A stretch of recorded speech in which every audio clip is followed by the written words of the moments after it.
So I think how today's going to go is I'll share some info that I found in a couple of articles, and I cannot talk about composition without talking about the elements of art, because that is basically what composition is. So we'll start by kind of defining some of these, just conversationally, so that we all have an understanding of what that all means, and then we'll kind of do a scavenger hunt in the galleries and try to find some of these things, and then talk about the compositions that kind of stand out to us. Just this morning, I did a random search looking for some visuals on like specifics of different sort of formulas for composition. And I found this article that talks about the 31 top composition concepts for great painting. There's an image of a Degas with, you see all these lines, okay? So this is an example of one of the sort of formulas that some artists will sort of rely on. But it name dropped the National Museum of Wildlife Art, and so I had to print this off. So it says, how do you see the world? Is it bright and cheerful, stunning, mysterious, dark, gloomy, energized, chaotic, peaceful, magical? Will I get chills or sit entranced for minutes, hours, or days gazing at your work? Will I feel some magic spell captivating me and gently or forcibly convincing me to stay? That's how I felt in 1989 when I sat in the National Museum of Wildlife Art in Jackson Hole, surrounded by Carl Rungus's paintings. So he shows a picture of the bighorn sheep, right, which was a good example. And he says about it, composition or design is simply the intelligent and creative combining of the many tools we use as painters to tell our story. Composition or design is simply, okay, yeah, read that. Tools like all of these, line, shape, color, value, edges, pattern, unity, etc. So the more complete our understanding of the myriad ideas and techniques of design, the more powerfully we can share our vision of the world with our viewers. It's a good idea to remember what Richard Schmid says, so I'm not familiar with Richard Schmid, but he says, what we are seeing when we are attracted to striking designs is simply artists' ingenious solutions to their particular problems of arrangement.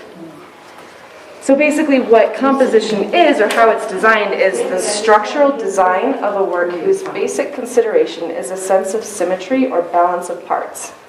Good composition will guide your eye through the use of the elements of art to various parts of a painting and will return your eyes back to the starting point. That's kind of a general definition. So, to refresh our memory on the elements of art, why don't you sort of call out some of how you would define each of these, like color. How would you describe color? What is color as an element of art? Contrast? Can be. Color can be contrasting. Yes.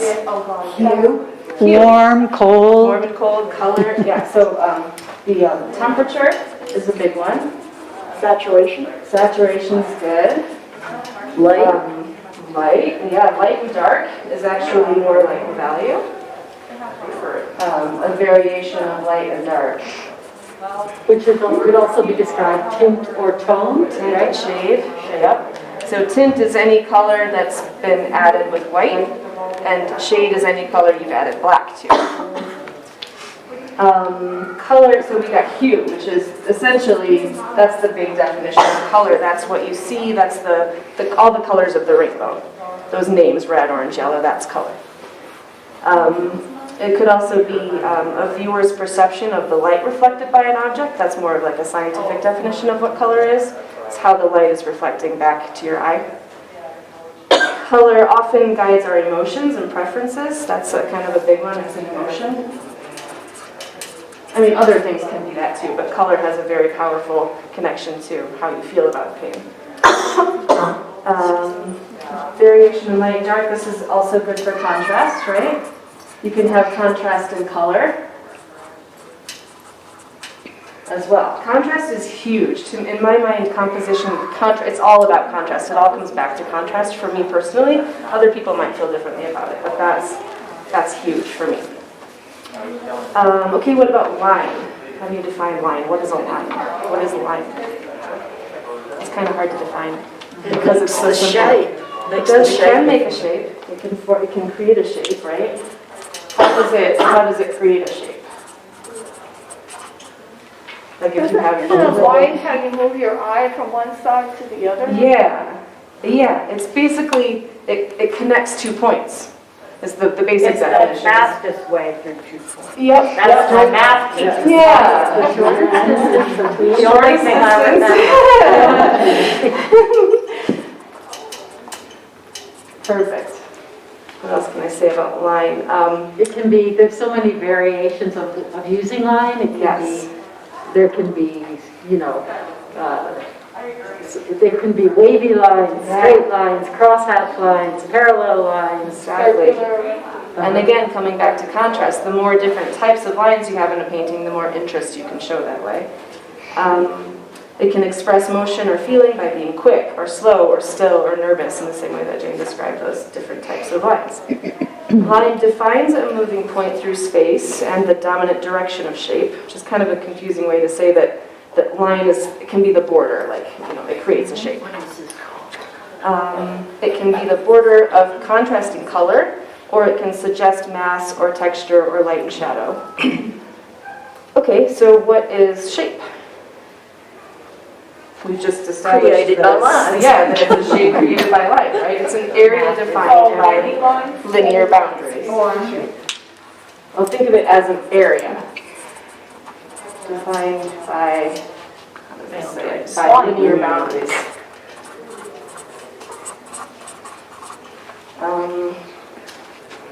So a shape can be static, meaning round or square, or lively, like abstract or organic, sort of undefined shapes. They're two-dimensional. And then you've also got like positive, negative space. Have you guys heard that? So that's something to consider as well. So when a painting, like for example, if you're painting a stand of aspen trees, it's always more interesting if the spaces between the trees are varied. If you, I mean, again, it's a choice as an artist. You might want to show them all equally spaced apart, but generally speaking in composition, it's more interesting to follow through, to walk through a line of aspens that are not equally distant from each other. Which is, you know, one way to show kind of a negative space, the space between the trees. That's an easy way for me to think about negative space. It's a crooked line, Yeah. and a crooked line is just more interesting than a straight line. Yep. It's kind of like soda with booze. It's more interesting. I used to tell my students when I was a school art teacher that the human eye loves variety. Yes. Okay. Pattern. Repeating. Repeating. Ding ding. And so that most often people think of repeating patterns when it comes to line, repeating lines, but it can also refer to repeating shapes or even repeating color within a painting. Texture. What do people have to say about texture? I just back up, can pattern also involve symmetry? Definitely. Yeah.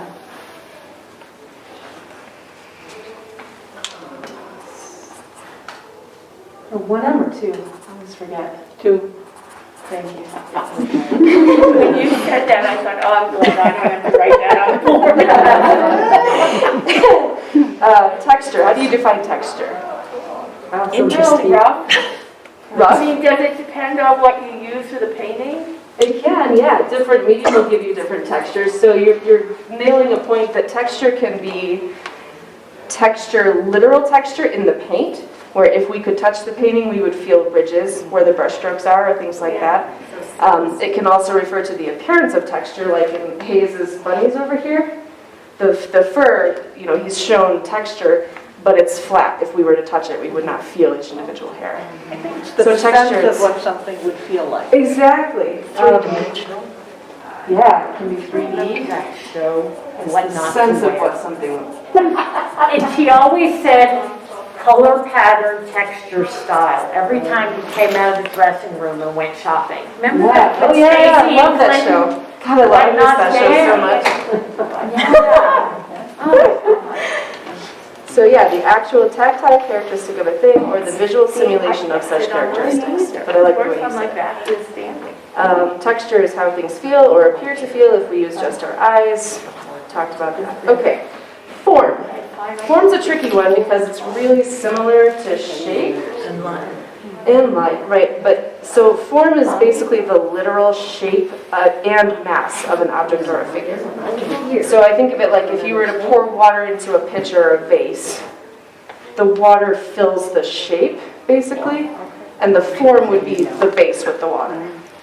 Does that make sense? Yeah. So is it three-dimensional? Form is A three? form, I think, is generally three-dimensional, but I think you can refer to form in a painting. Like, I could look at an animal, or like this bison or whatever, and say, the shape is an oval, or the shape is a triangle, but the form is a bison. Do you know what I mean? That's the way I think of it anyway. I don't know if that's really right, but I think I use shape and form interchangeably, which is probably incorrect. I don't know. I think they're really close. So this is the literal thing. I'll call it that. Okay, cool. So we get that. So Rachel, those are all elements of art. These are the elements of art, and there may be more too. There's not really, like you'll hear people talk about the 7 elements of art or the 5 elements of art. I don't care about the numbers. But then we have this other thing to consider called design, and I think of composition as basically falling under a larger umbrella of design. So design is a means of ordering visual and emotional experience to give unity and consistency to a work of art. Design is a visual control, and the artist arranges the visual elements, line, form, color, texture, light, and space, in a manner compatible with his ideas and feelings. So it's really talking more about the emotional, like, choices someone makes when they're creating a painting. That's the design. Composition is part of that design, but they're making all kinds of choices. To arrange arrange it. things. So I think of the principles of design is how you arrange the elements of art. And the elements are like the color, the shape. Exactly. Exactly. So design coordinates harmony, rhythm, and movement. Design is the choices the artist makes when producing a piece of art. So these are some of the principles of design, and again, there may be a couple more. But balance. This defines it as the arrangement of the composition on the picture plan or sculpture within space. So that's like, where does the thing fit in space? But most people think of balance as like a weighted, a scale, where you want it to kind of match or be similar in that way. So that's kind of an interesting definition of balance. Emphasis is also called your focal point. What is this thing about? And there are different ways of showing someone what your focal point is. Again, through the elements of art, using line, using color, using value, differences, contrast. Repetition and rhythm, it's kind of like patterns, right? When the same or like elements, shapes, colors, or a regular pattern of any kind are repeated over and over again in a composition. So repeated elements. That can mean line, like as in line pattern, but it can really refer to any of the elements of art that are repeated within a piece. Kind of similar to unity. Unity is the repetition of colors, shapes, lines, and textures that give a painting or sculpture a sense of coherence. So it's not just a repeated pattern, but it's a repeated pattern that all kind of goes together. This is for coherence. How do I spell it? Coherence. I think it's easier to know when it's not right than when it is. Yeah, that's a good point. Sometimes you just know it when you see it, right? If it feels right, it's balanced. Yeah, and I don't have to think about it, Right. the little rubrics on composition. For sure. And there's a good point that this article makes too, that there are these rules, right, of composition, and some people, like I always think of Tucker Smith and how he's a mathematician, and he follows these really precise mathematical, like he's got, we could put Fibonacci numbers on that, we could put the golden spiral on his work, and it would fit, or these crazy, dynamic numbers. right? When you said unity, it made me think of the Donna Howell-Sickles painting with the cowgirl. Okay. And how red Yes. creates unity. Red keeps popping up, the boots, the stars, A lot of artists, when they first cover the canvas, when you have a white canvas and you want to put a color down as a first layer, because white is intimidating, so you put down like a nice ochre or some color that you like, And as you paint other layers, you kind of leave little bits of that first layer showing through, and that's a really easy way and a really popular way to show unity through a painting and cohesion to make it all look like it all fits. Contrast, again, as a principle of design, is the arrangement of opposite elements, light versus dark colors, rough versus smooth textures, large versus small shapes, etc., in a piece so as to create visual interest, excitement, and drama. So this is like, I like interest, excitement, and drama.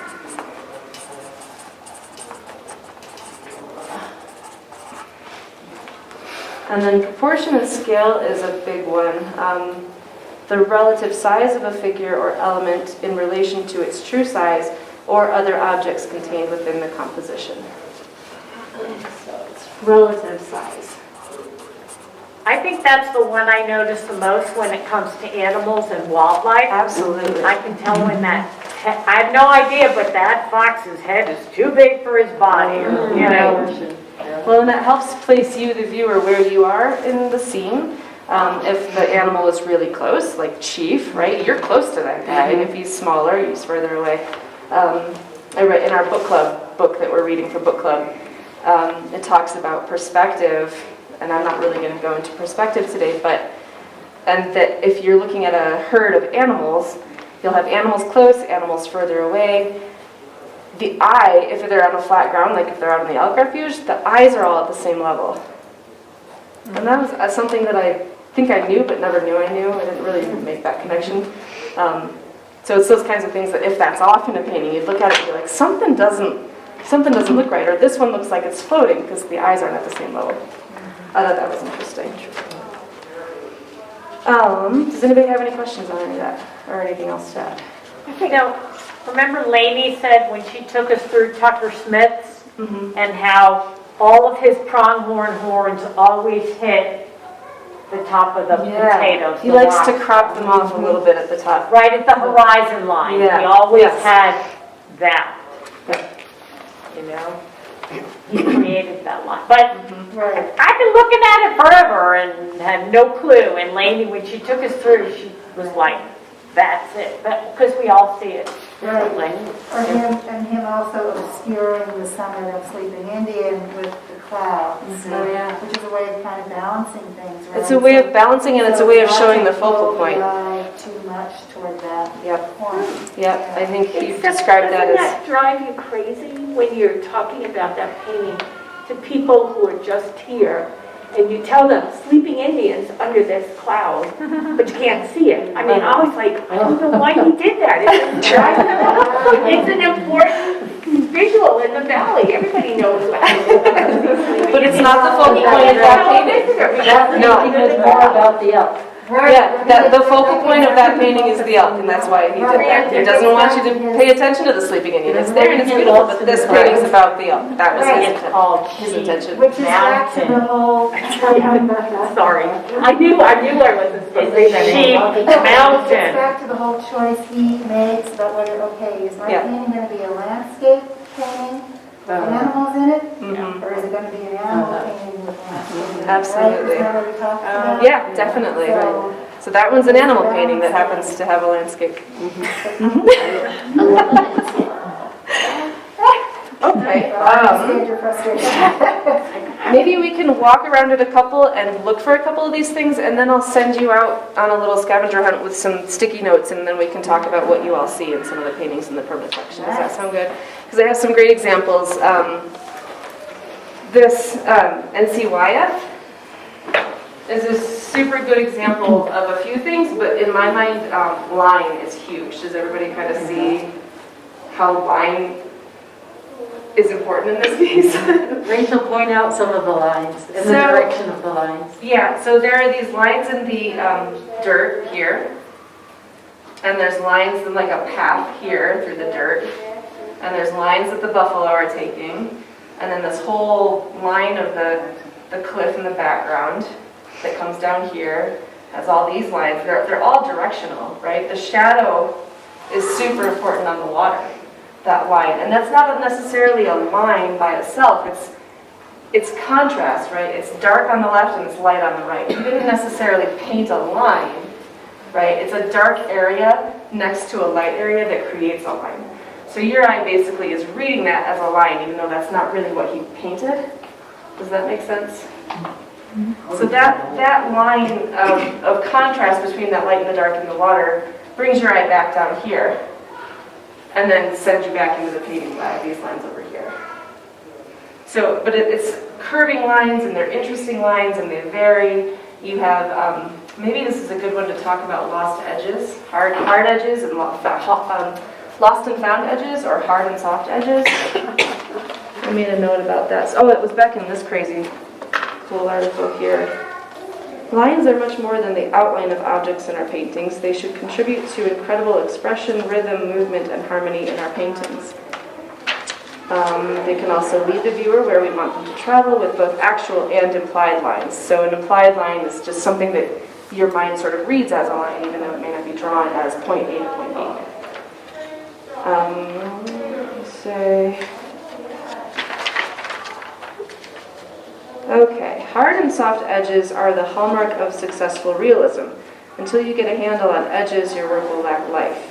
Using edges successfully is often a dividing line between professional and amateur painting. The detail that this artist shows is in this aspen tree. There's a hard line right here in the light side, and then there's this broken line over here. Yes.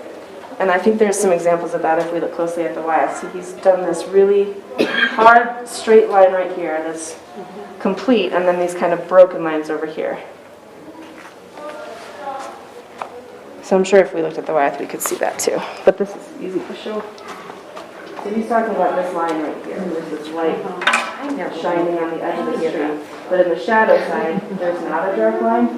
And that's something that you'll notice in nature. That's kind of how your eye reads it. There will be a sharp line where the light's hitting, where it's really intense. This line right here versus these over here. So what's happening with this contrast, he describes it really well here. He says that detail shows the use of hard edges for the light side of the tree and broken edges for the shadow side. Those broken edges help the shadow side move away from the viewer and dissolve into the background, while the hard edge pops out toward the viewer and away from the background. So it's a way of showing depth and a way of showing perspective, showing what the light's doing, helping us lead our eye to that line of light might direct your eye a certain way too.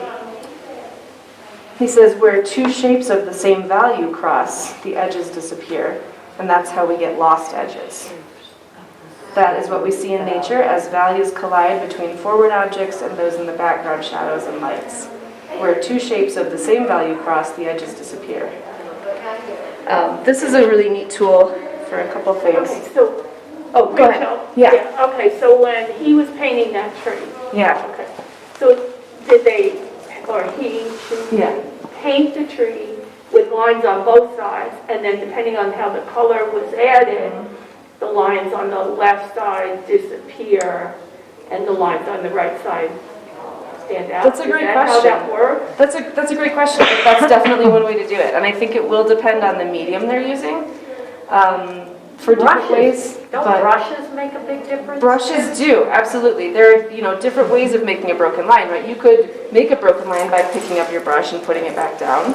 You could make a broken line by, as you suggest, drawing that line and then erasing it or smearing it with another brush, blending it into that background color. Yeah, that's probably the easiest way to do it, would be to just draw those two straight lines and then decide, where you want the breaks to be. Okay, all right.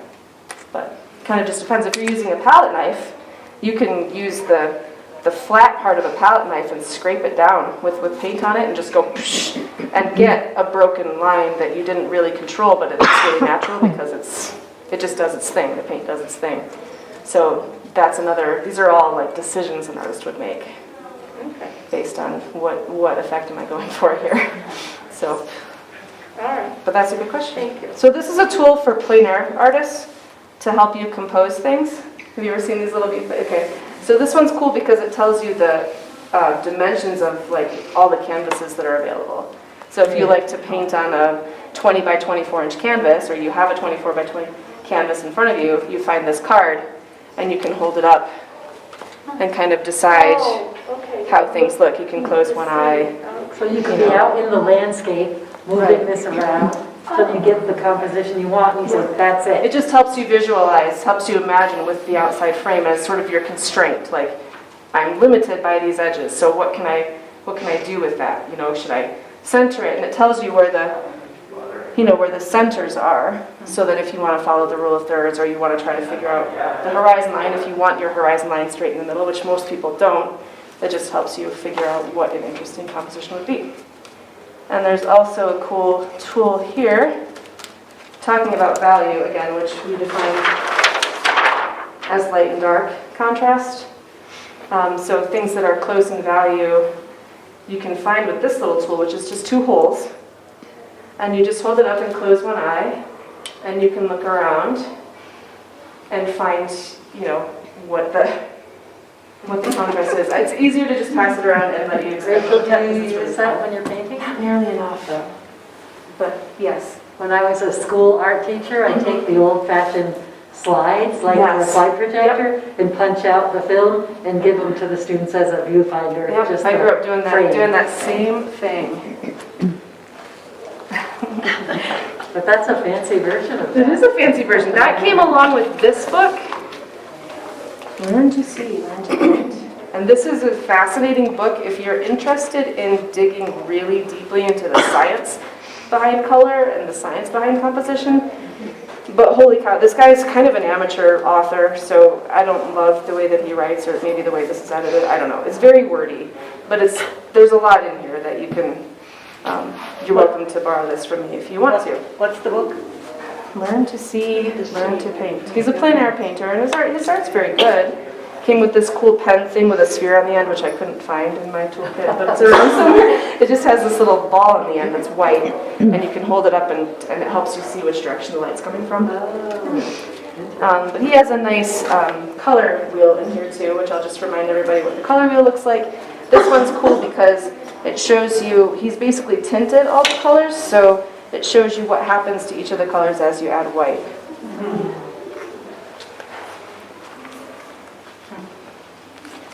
And what was I going to mention about it? There's a couple things I wanted to point out. The great courses have one on color. And it's kind of funny, they tell you what color plasticware to have if you don't want people to eat a lot, or drink a lot. They talk about that science of color and its effect on people. Yeah. You know, the red Solo cup versus the blue Solo cup, and Right. the clear Solo cup. So which one is which? Red, apparently people eat less if you have red. Guess I gotta get out with it. So we all gotta go by red. Well, at least red cups. Yeah. Too So funny. you don't have to water down the wine. Well, I'm just thinking so everybody still not drunk. Can drive, yeah. Trying to remember if there was anything. Well, there's interesting stuff in here, but I don't want to read it all out. If you want to look through this or borrow it, you are welcome to. Rachel, I loved what you said about contrast. I usually think about it as light and dark. Sure. But you also said it could be texture, smooth and rough, or it could be, you named a number of different things that contrast. Value is a big one, light and dark, texture, color. So Color. contrasting colors, you hear about Like the on the opposites color on the wheel. color wheel. If they sit opposite on a color wheel, that's a great contrast. That will automatically give you contrast in a painting if you've got your red with your Because yellow. when you said that, it made me think of this painting in a different You know what I way. mean? Because like on this one, I've always been, intrigued by the implied line from Yeah. upper right corner to lower left corner. If you follow the edge of the smoke, it kind of divides the composition diagonally in half. And then there's such a contrast between cool colors Yes. and warm colors, but I never thought of it that way as the contrast between Absolutely. cool and warm. Yeah, that's a fabulous example of contrast. Is it daytime or nighttime? Yeah. Is it day or night? That's a question, Bobby, I don't know. I've heard people say different things, but to me, that is the moon Yeah. peeking through there. Yeah, I think so And too. shining. The sky's so blue. I know, it's like a midnight blue. Nocturnes are really hard to paint, Bobby. So blue is often kind of the color people use to show a nocturne because it's a really difficult color to describe. even to verbally describe what the color is. If you go outside on a moonlit night and you think about what colors of paint would I use right now to try to paint this scene, like the names aren't there, they don't exist. People tend to kind of put that color blue as So darkish blue. Yeah, yeah, But I have to remember it's Montana skies, right. you know? Yeah. They're always just crystal clear blue. Did you see that special? The other ones, well, I mentioned the haze rabbit. If you want to step up and look at the texture on that. Yeah, Because because soft texture of the fur, the rough texture of the grasses, the And we get them here. bumpy texture of the berries, I think he did that. the glassy texture of their You know, eyes. when you have that. But like you said, it's all applied texture. Because exactly. when you look from the side, it's completely smooth. So it's very thin application of paint. If you want to, if everybody wants to stand up, you can glance at the grid. And just see if you can, here you go. We'll go around the corner on a field trip. Yeah, so what I love, one of the things I love about this, aside from just loving it in general, is it reminds me of thumbnail sketches, which is a way that a lot of artists will figure out their composition, is to just take a big piece of paper and make a bunch of little squares. And they might draw the same scene that they're seeing in front of them, or come up with something in their brain. It's kind of another way of using this. It's another tool of like, do I want to put this here and that there? So they make quick sketches of shapes and arrange them within the little square. And then they can kind of glance at it and be like, this one stands out. For whatever reason, I like this composition here. And that might help them make decisions in a final painting.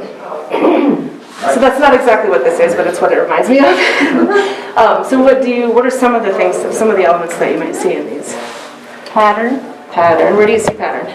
well, with the zebras, of course. Perfect. And with the deer, whatever, Yeah.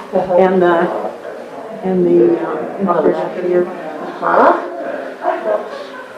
What else? And action. Action, yeah, he has really good movement. There's a great example, this one right here. Yeah. Diagonal lines that the legs are making, and the fact that the birds are partially off the page is showing like he's moving so fast that he's almost off the canvas because he's just almost gone. It's really that line.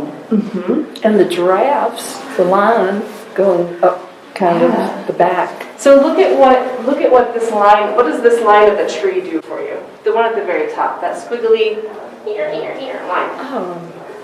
Oh, the branch sticking up? Yeah, the branch at the top. It mimics the neck of the giraffe. Yeah, so the giraffe's head is pointing in the direction of that stick. If that stick were not there, where would your eye go? Up to the top. Or off the page, right? Off the canvas. You don't want to go off the canvas because then you're just going to walk past it. You want to come back into the painting. That's what composition is. That stick is like the most important part of that painting. It makes the painting. And I never even noticed it.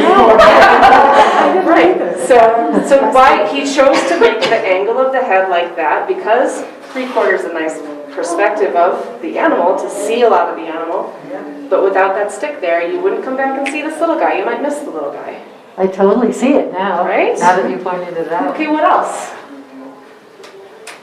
He nails all of them. And it's funny because like in composition, you don't have to use all of the elements of art necessarily. In fact, you probably shouldn't. It might be crazy. But if you're picking a few to focus on, it'll give you a successful painting. He nails it for me.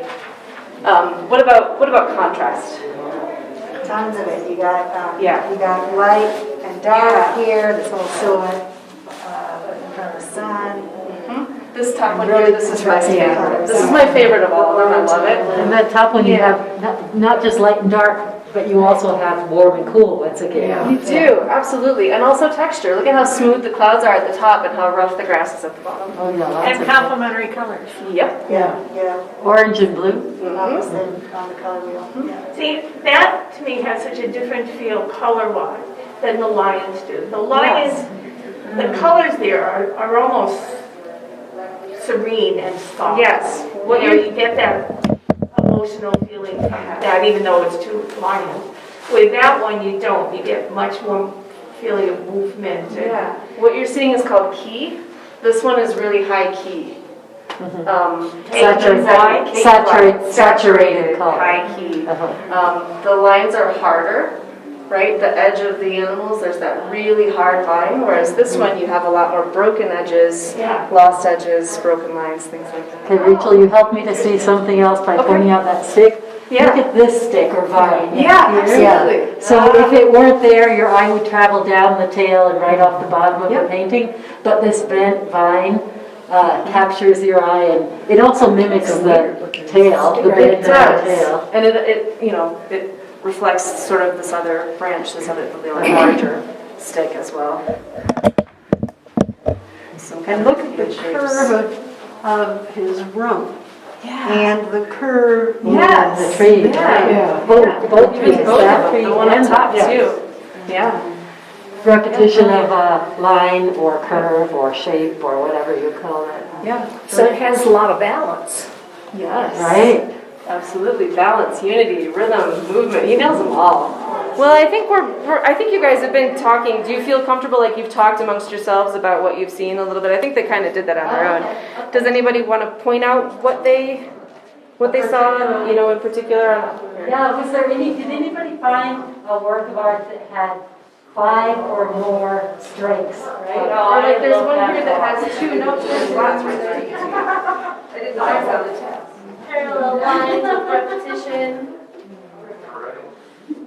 Coon.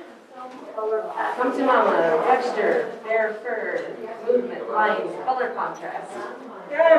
Excellent. Yeah. Same thing. This one's probably got all of them. I bet it does. Line, contrast, color, texture, light, dark, pattern, form, shape. Yeah, that's fantastic. Cool. Okay, I think everybody understands that a little bit. Overlapping is a really important thing too when it comes to composition. That's an important tool that helps give perspective and depth and can also help guide your line. So if you get a chance to look at the Rousseau, that's a fantastic example of overlapping and shape and contrast because he uses a really dark green, almost black for the sort of negative space between the plants. And there's no light source in that one. Right? That's why it's such a weird painting. Yeah. I mean, there's no light. I don't remember a whole lot from A our little bit class, of but that was one of them. Yeah. So that was one other sort of important thing for composition would be overlapping. And then relative size we talked about. You can ask a group, what's the largest thing in the painting and where is it? Is it in the foreground? Is it in the midground? What's the next largest thing you can see? Where is it located? What are the smallest things you can see and where are they? And that helps them get a sense of how a piece is arranged compositionally and what the pieces kind of mean and how to read them. Can I ask a question? Okay, when you go back on the Rousseau, reminds me of primitive art. Yeah. Art that doesn't seem to have much polish to it. Is it because of the way the artist just puts the lines in, puts the colors in, there's no light? Well, let's go look at it. So, Turn around. Okay, so that article that I found that name dropped us was mentioning lost and found edges as being a sign of an accomplished artist, right? That's something to look for in a really good painting. And that's one way of measuring an artist with more experience, right? So I think you make a good point because he doesn't do that. No. And I think there's some question as far as Rousseau, if that was a choice, because some people will say that he knew the rules, right? He might have known about lost and found edges and chose not to use them for whatever reason. And that's perfectly fine too. So but there's that's a what I question, mean. but, yeah. If you're trying to pull off primitive art, a look of primitive art, which people do now. Yeah. They make almost stick figures with a little meat on their bones. You saw my painting. No, that's how I think. Stick figure, and then see if I can get a little meat on it. Like making block letters by doing is that lines how you first. go ahead and do that? I mean, I think that's a good way to just start. ignore the rules. Yeah. And just do very simple. Okay, Once well, you know the rules, you can break them. And what are they trying to say? Yeah. You know, maybe it's not strictly representational. I mean, you get into that whole abstract thing, yeah. Or where the other artists went to other countries, he never left France. Correct. And so to see this tiger, was obviously in a... Had a bad dye job. Well, and I think that it's all about It's all about a feeling. It's about trying to show a feeling. And that feeling may not have a word. In fact, it often doesn't. And that's what art is in my mind, is it says what words can't. So he's portraying a feeling, or even painting in a way that, what do I want to say? I don't know. It's an idea that he's just following. And he may not know why, right? But I like the way somehow this depicts what I'm feeling inside, that I don't have words for. It's kind of a fantasy, actually. Yeah. Yeah. But was it true he wasn't popular at first and Right. was made fun of and finally was appreciated Picasso made a lot of later in life? But I love Well- the concept of you have the tiger or whatever that animal is, yeah. and then the hunters. Yes. Who's hunting who? Yeah. Ooh, very good. Yeah. Good noticing. Every time you had a new mistress. That's how it was.